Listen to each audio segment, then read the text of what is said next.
The first movement will consist of 3 infantry battalions that are currently in the Central Command area of responsibility. They will move to Hamid Karzai International Airport in Kabul within the next 24 to 48 hours.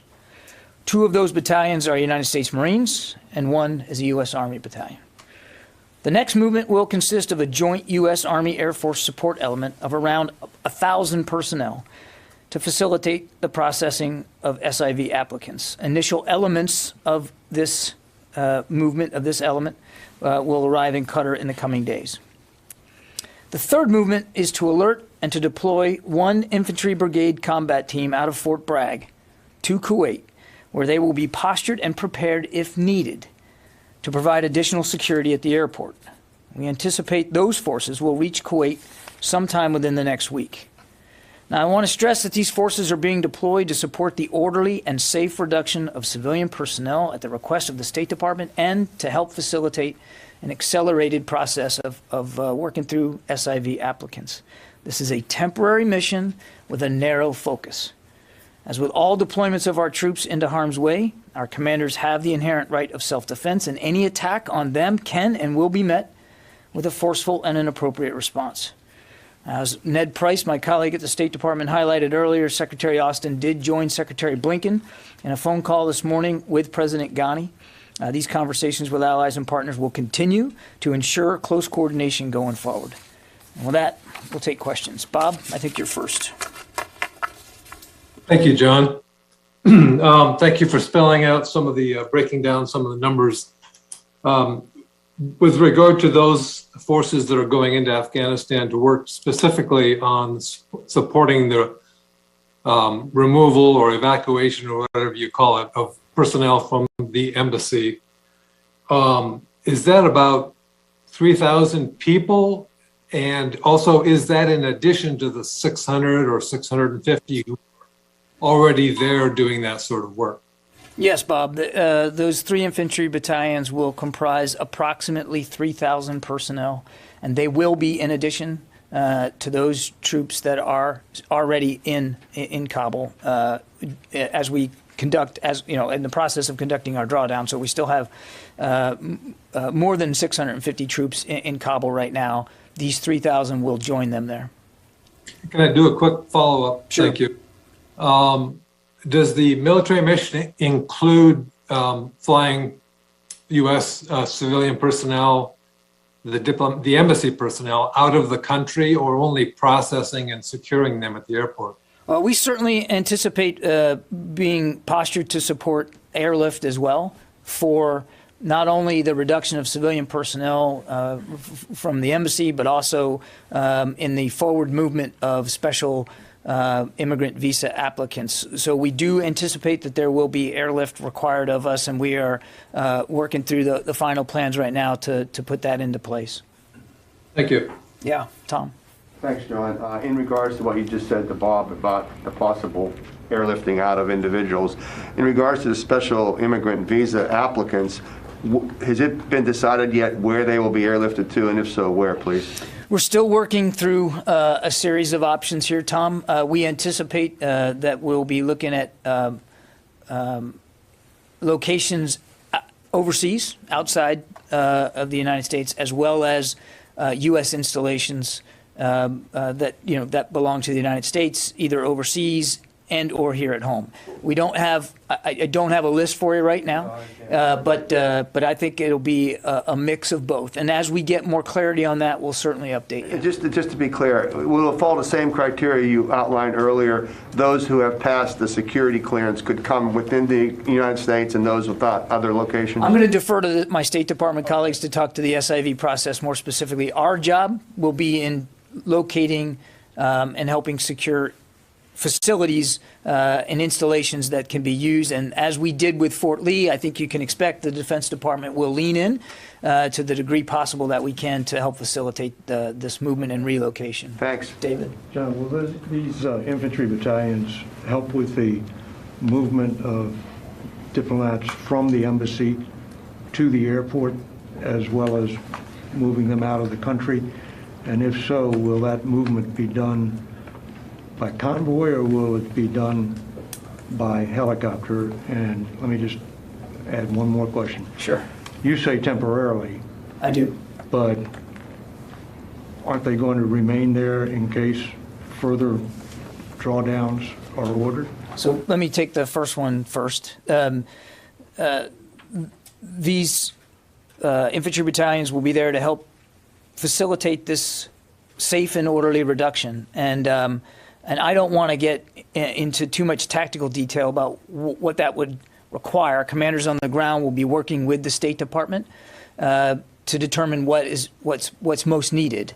And if it is to help facilitate and secure transportation to the airport, then our troops will be postured to do that. But again, I can't speak here today when they're not even there yet about what that's going to look like, what the transportation is going to look like. And some of this, David, is going to depend on the degree of permissibility in the environment, in the security environment. But these are infantry battalions that are highly trained and will have the capabilities to support in any manner what the State Department needs to facilitate this reduction.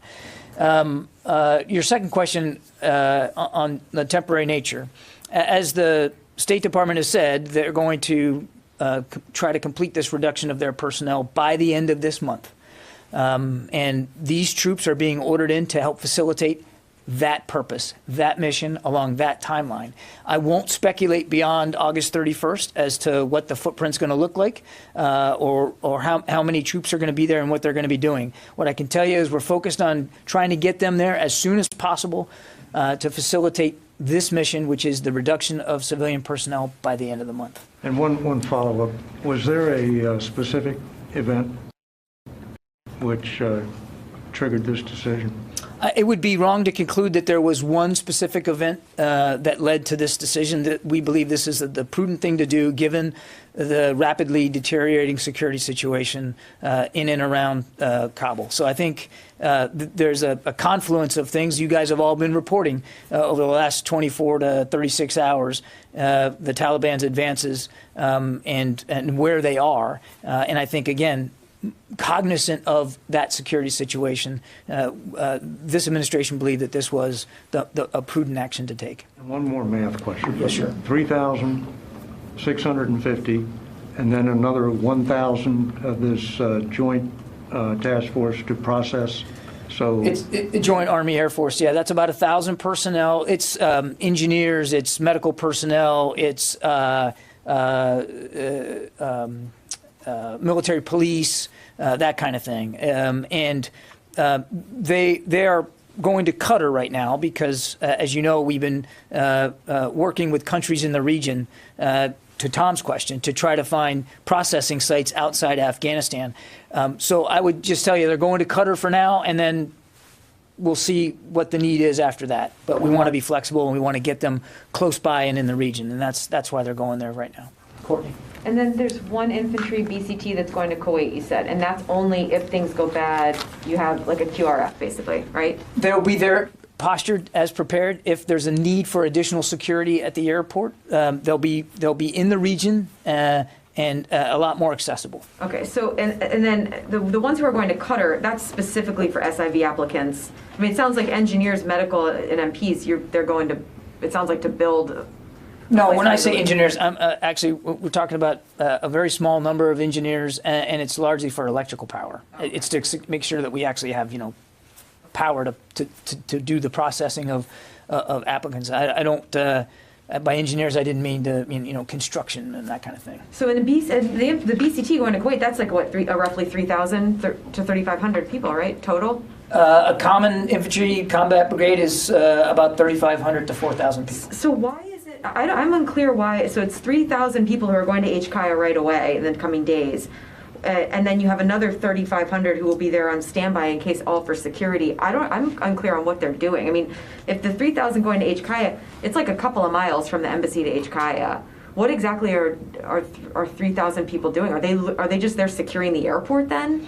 They'll be there to provide safety and the secure movement of the reduction of civilian personnel out of the embassy to help facilitate their departure from the country, to also help with the process of moving special immigrant visa applicants out of the country and to provide additional security at the airport. Again, we believe this is a prudent measure given the deteriorating security situation. 3,000 is a lot of people, though. I mean, I'm still, what is, can you give any better sense of, like, on a day-to-day, what are they doing? I mean, it sounds like they must be, that number of people, they must be responsible for getting people to the airport, and then actually, it almost sounds as if they're coming in and taking over security at the airport, if it's that size. I wouldn't go that far, Courtney. The Turkish forces are still at the airport. The Turks are still in the lead of security at the airport. We already have some security forces, United States security forces at the airport, including some aviation elements. These 3,000 would be going to bolster that presence and to make sure that the airport is secure enough to facilitate the movement of all these people over the next couple of weeks. Again, this is about prudent preparation, and we want to make sure that we've got enough on hand to adapt to any contingencies. So your question about the numbers being too high, we believe it's appropriate to the security situation that we see now and that we can anticipate possibly in the future, which is again why we're going to flow a brigade combat team into the theater to be ready in case we need even more. Now, hopefully, Courtney, this will be an incredibly permissive environment, and we won't need these additional capabilities. But the Secretary believes the safety and security of our people, not just American troops, but our allies and partners and our State Department colleagues, is of paramount concern, and he's not going to add additional risk to that safe movement. Just very quickly, Kandahar City and Herat City, can you confirm with the Taliban are reporting that they've taken it? I can't, and I'm not going to do battlefield assessments here from the Pentagon podium. Yeah, let me go back to the phones. I know we got lots to get through. Tara Kopp. Hi, John. Thanks for doing this. A couple questions. The infantry battalions, where are they coming from? The 3 infantry battalions that I talked about are already coming from inside the Central Command area of responsibility, and I think I'd rather leave it at that for now. They're already in theater. Okay, thank you. And then the 1,000 that'll be at Qatar, is the intent that they will stay at Qatar, or would they also be flying into Kabul to provide additional support if needed? Yeah, as I mentioned it to David, right now the plan is to get them to Qatar because, again, we were looking at regional sites for processing of SIV applicants. Qatar is one of those sites that we are looking at potentially being able to use. If they need to move in part or in whole elsewhere to do this job, to help with the application process, we'll deal with that at the right time. But for right now, in the coming days, they'll be heading to Qatar. And last one, besides the increase in troops, it becomes kind of a logistics issue if you don't have enough, airlift support. Is the U.S. also going to send additional planes or get additional contracted air to be able to, increase the throughput of people that can leave Kabul? As I said earlier, we do anticipate an increased need for U.S. airlift, and the Secretary has already had conversations with the Chairman and with Transportation Command about these potential needs. So we do fully expect that there'll be additional United States military airlift required. I just don't have the details here today for you, exactly what that's going to look like, how many tails, and what the sorties are going to look like. But we absolutely anticipate being more involved in the airlift element of this mission. Lucas. John, what about close air support? Are you going to increase the number of drones or fighter jets overhead to protect these troops? We still have, yesterday we have, and today we have the authority and capabilities in the region to conduct airstrikes if needed. That's not going to change as a result of these new mission sets. Does this mean the U.S. military withdrawal is not going to be complete by August 31st? Again, what I said was we're aiming to facilitate the reduction of these civilian personnel by August 31st. So it's all lining up on the same timeline. I won't speculate about what the footprint's going to look like post August 31st because there's this additional mission set of helping process special immigrants. So we're just going to have to wait and see. But the drawdown itself is still on track to be complete by August 31st. That makes no sense, John. I know what you're putting in 3,000 troops. I know what you're saying, Lucas. I'm saying of the original footprint plans That's still continuing. But yes, we are adding additional troops for this specific and narrow focus. You're hoping to get them all out by the end of the month. I'm not going to speculate beyond August 31st. Our job here now with this additional plus up is to help facilitate the safe movement of civilian personnel out of Afghanistan. And the president's been very clear that he wants that reduction complete by the end of August. That's what we're focused on. Have you spoken to the Taliban that they know that you're doing this and that you have some assurances or maybe guarantees that they will not attack these additional forces moving in? The Defense Department has not spoken to the Taliban about this. So are you concerned they're going to be under attack? As I said, we've made it very clear, as I just did a few minutes ago, that as in all cases, our commanders will have the right of self-defense, and any attack upon our forces will be met with a swift and appropriate response. Do you consider this a combat mission? This is a very narrowly focused mission of safeguarding the orderly reduction of civilian personnel out of Afghanistan, and that's what we're going to be focused on. It's not a combat mission? Lucas, I've already described this mission now 3 times. We're mindful that the security situation continues to deteriorate in Afghanistan. And as I said before, our troops will, as always, have the right of self-defense. But this is a narrowly focused mission to help with to help safeguard an orderly reduction of civilian personnel. Jeff Selden. John, thanks very much. If I could follow up a little bit on Lucas's question, with all these new troops, resources going into Kabul, is there any consideration of using the Kabul airport as a staging point for what had been the over-the-horizon capabilities? And has there also been any progress on securing anything closer to Afghanistan in terms of staging or basing for the over-the-horizon airstrikes? And then secondly, how worrisome is it that a city like Herat, a city like Kandahar, where U.S. air power has been focused in recent weeks in an attempt to assist the Afghan security forces, are either falling or have fallen to the Taliban despite the additional U.S. support? I'm sorry, I didn't get that. What the question was on your second one. Sorry. Over the last couple of weeks or so, the U.S., we're told, has focused some of its airstrike capability on cities like Herat, on Kandahar, in an effort to bolster the efforts of Afghan security forces there.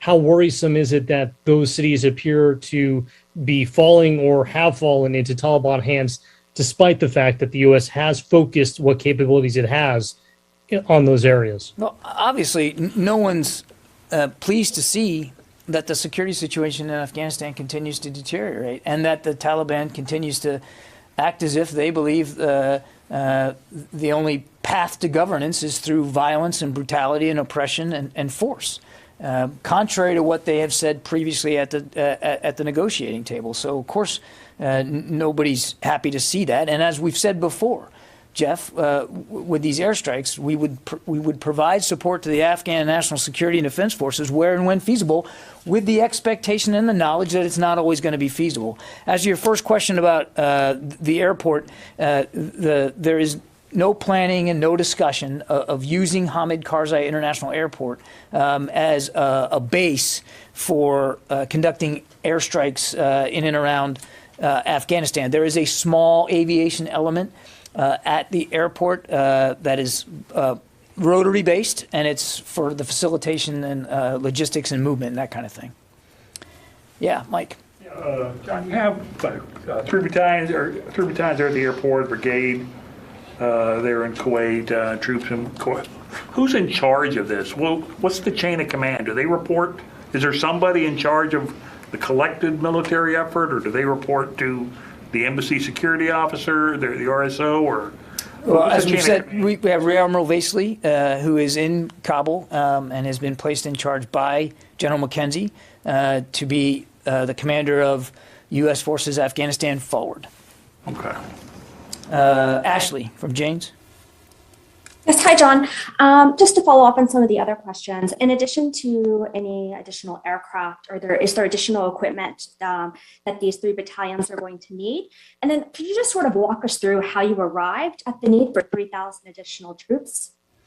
Well, I'm not going to get into the deliberations over exactly how these particular units were chosen. This was based on consultation by the Secretary with the Chairman of the Joint Chiefs of Staff and with General McKenzie, based on the mission set. And again, it's a narrowly defined mission to safeguard the movement of civilian personnel and to help process at an accelerated pace special immigrant visas. And so based on the mission set, we sourced a mission. And based on consultations with top military leaders, the Secretary decided that this was the appropriate amount right now, and to, again, have additional forces available closer into theater if that was required. I'm sorry, and I missed your other question.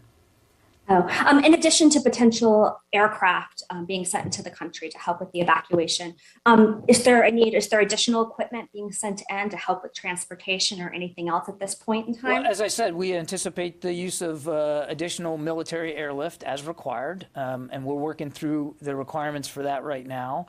And these infantry battalions come with some measure of self-defense equipment, mortars, machine guns, and of course, personally carried weaponry. So, I mean, they have self-defense capabilities, but I'm not going to, and I'm not able to detail specifically what each battalion will be carrying with them, but they will obviously have the capabilities they need to defend themselves. Louis?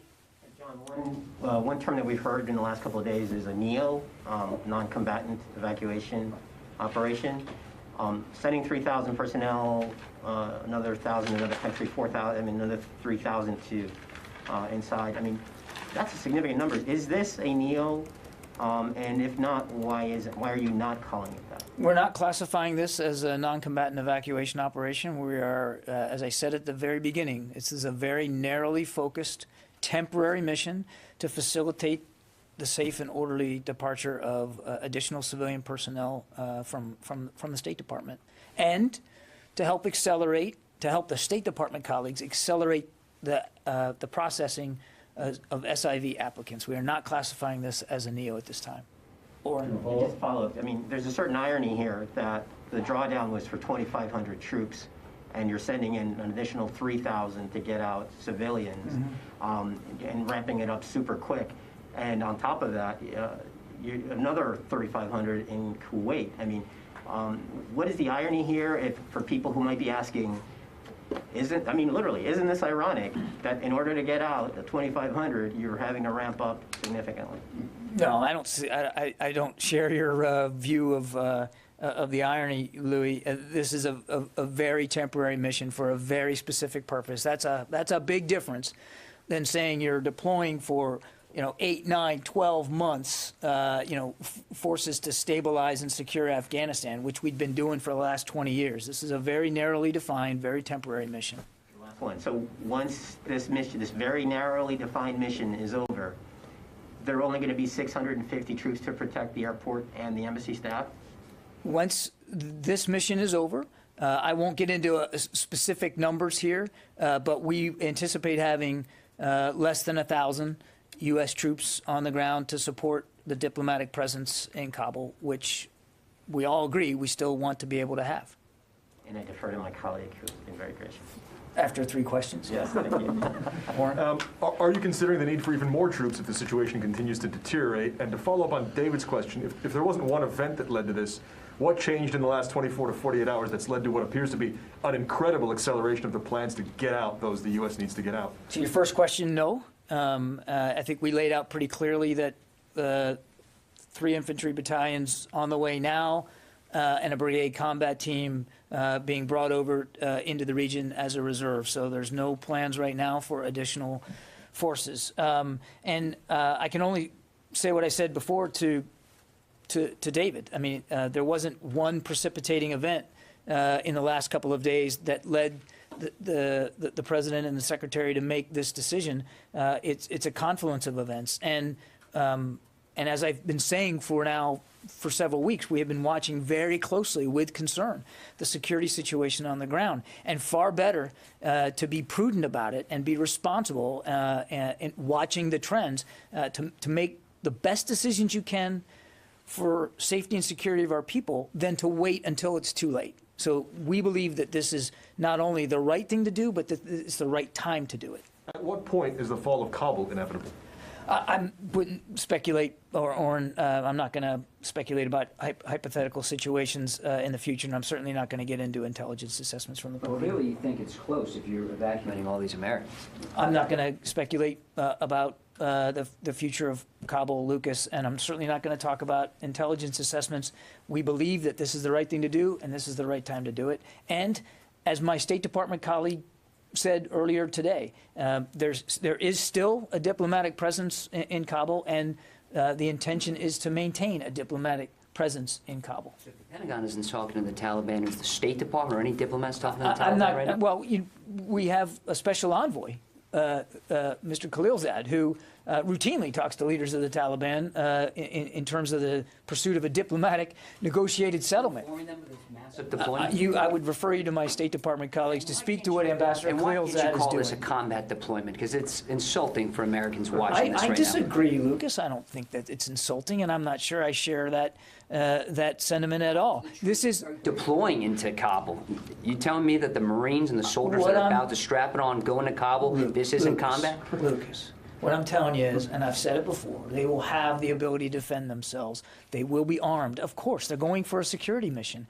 They're going for a narrowly defined mission to help secure and safeguard the movement of these civilian personnel, as well as the movement of special immigrants, or men and women and their families who are applying under that process. That's the goal.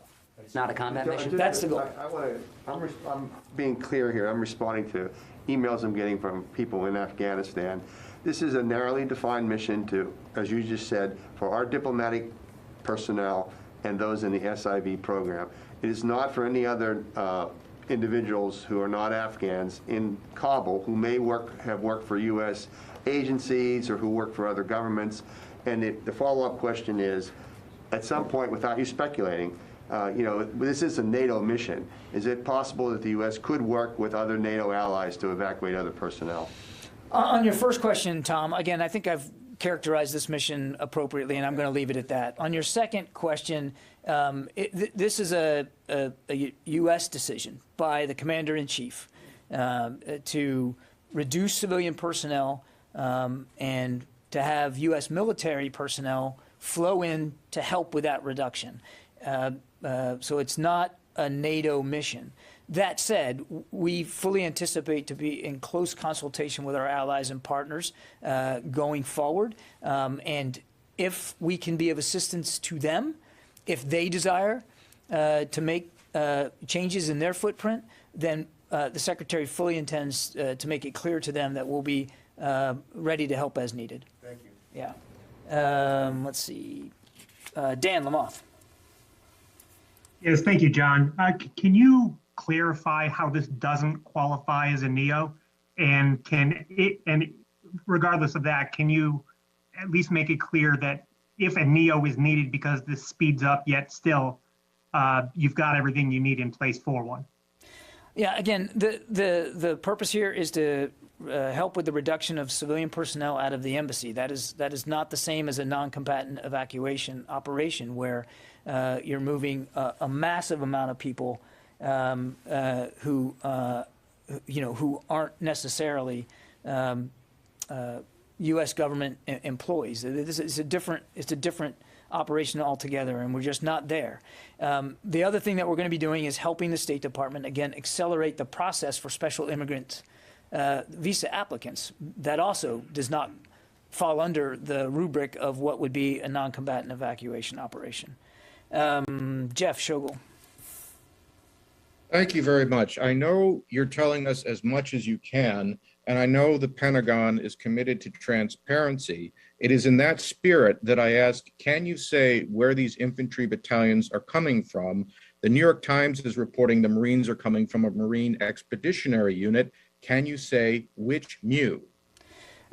Jeff, as I said, I'm going to leave it at letting you know that they're coming from inside a Central Command area of responsibility, and I'm just going to leave it at that for right now. Thank you. Which brigade from Bragg is going? I'm not going to detail which brigade, but it is a brigade from the 82nd Airborne. Megan, did you have a question? Okay, Sylvie, and then I'll take one more after that, and we'll have to call it a day. Okay, thank you, John. You said that you don't want to speak about intelligence, which I understand, but you can speak about image. What do you think the evacuation of civilian by the military will look like, and how are you going to avoid a parallel with the fall of Saigon? What this is going to look like is what it is, Sylvie, and that's the United States government looking after the safety and security of our people, first and foremost, and making sure that we, the military, are supporting the safe movement of these individuals out of Afghanistan, as I said, which we believe is a prudent step. We're not walking away from our commitments to the Afghan forces. We're not completely eliminating our diplomatic presence on the ground. We're still going to have diplomats there. We're still going to be doing work, as Ned Price said earlier. And the military will still remain committed to helping protect the diplomatic presence that remains inside Afghanistan. So nobody is abandoning Afghanistan. It's not walking away from it. It's doing the right thing at the right time to protect our people. Okay, one more. Anything in here? Jim, you haven't had a question. It may seem a little strange, but does this operation have a name? No, it does not. UK announced it's sending in troops also to help evacuate its people. You know more than me. I was going to say, you don't... Okay. No, I wasn't aware of that. Are you worried about this triggering panic in the population there in Kabul? I think that's already happening. Again, this is about the safe movement of our people in Afghanistan, and we obviously want civilians who live there and are going to see a large number of Americans being whisked away by the military while they're stuck there as a Taliban. What I'd say, Mike, what I'd say to that, Mike, is what I've been saying for the last few days, that the Afghan forces have advantages. They have capability to protect their territory and their people. They have the capacity to do that. What I think the Afghan people want to see and what they deserve to see is the leadership and the will to use those advantages to their benefit. Thanks, everybody. Gonna have to go now. All right, so that was some big news coming out of the Pentagon. 3,000 U.S. members will be, U.S. military members heading to Afghanistan to help diplomats out, other Americans out of Afghanistan, as you can see right there on the map just how much of the Taliban control has of Afghanistan. It looks like they are making ground really by the hour there.